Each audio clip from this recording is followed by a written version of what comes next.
Айлин сиқырлы бөлмені қызығып аралап жүр. Қабырғаларда ілулі тұрған кітаптар өздігінен парақтарын ашып, сыбырлап сөйлеп тұрғандай. Төбеден ақырын түскен жарық бөлмені жұмбақ нұрға бөлейді. Ол әр бұрышты көзінен таса қылмай зерттеп келеді. Кенет бөлменің ортасында жарқыраған жарық шоғыры пайда болады. Айнала дірілдеп, кішкентай аспан шары ақырын түсіп келе бастайды. Жарық арасынан кішкентай, қанатты, көгілдір тіршілік иесі Тумба шығады. Айлин шошып, сәл артқа шегінеді. Тумба мейірімді дауыспен: «Қорықпа, Айлин. Мен саған еш зиян келтірмеймін.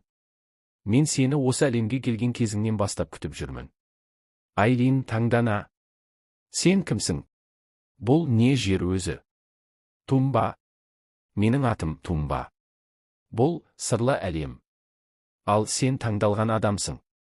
Саған ерекше миссия жүктеледі». Тумба қолындағы көне, алтын жалатқан кітапты ұсынады. Кітап өздігінен ашылып, ішінен жарық шашып, аспанда қалқып тұрады.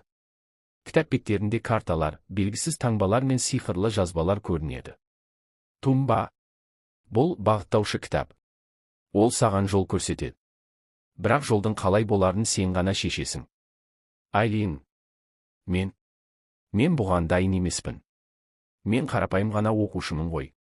Тумба: «Ештеңеде кездейсоқ болмайды, Айлин. Қараңғы күштер бұл әлемге еніп барады. Олар бәрін бұзғысы келеді. Сен болмасаң, бұл әлем жойылуы мүмкін».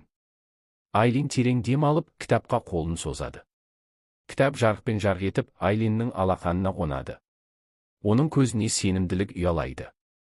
Айлин нық дауыспен: «Жарайды. Егер мен шынымен көмектесе алсам, онда мен дайынмын».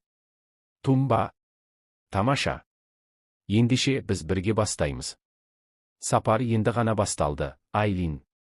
Айлин мен Тумба бөлменің арғы жағындағы жарық дәлізге қарай беттейді.